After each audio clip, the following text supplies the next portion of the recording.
On number 8, I have two different radicals.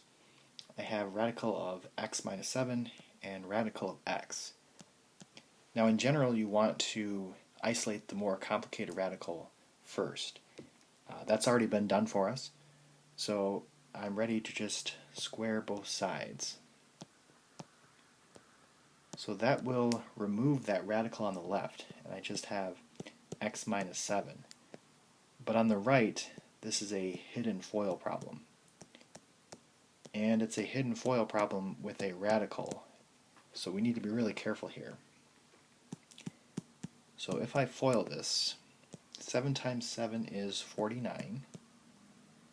The outside, 7 times negative square root of x, that is negative 7 square root of x. So we kind of almost treat it just like a normal x. The inside will be another minus 7 square root of x. And then the last is going to be, well, a negative times a negative is a positive. And square root of x times square root of x is actually just an x. So two square roots multiplied by each other also cancel each other out. So let's do some simplifying here. Negative 7 square root of x and negative 7 square root of x, if this were just normal x's, it would be minus 14x.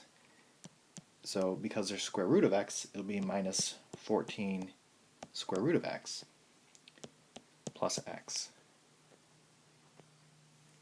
Okay, so my major issue here is that I have still this square root of x left over. So my next step is I want to isolate that radical.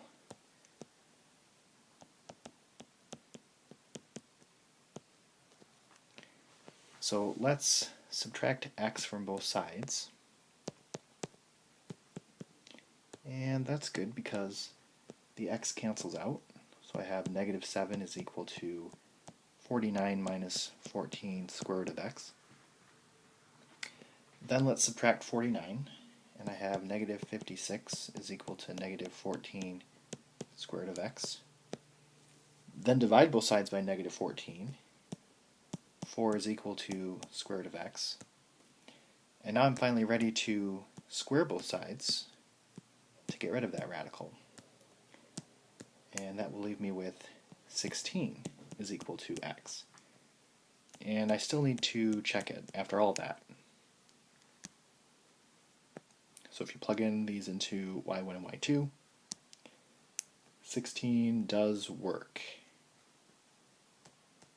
So 16 will be our answer.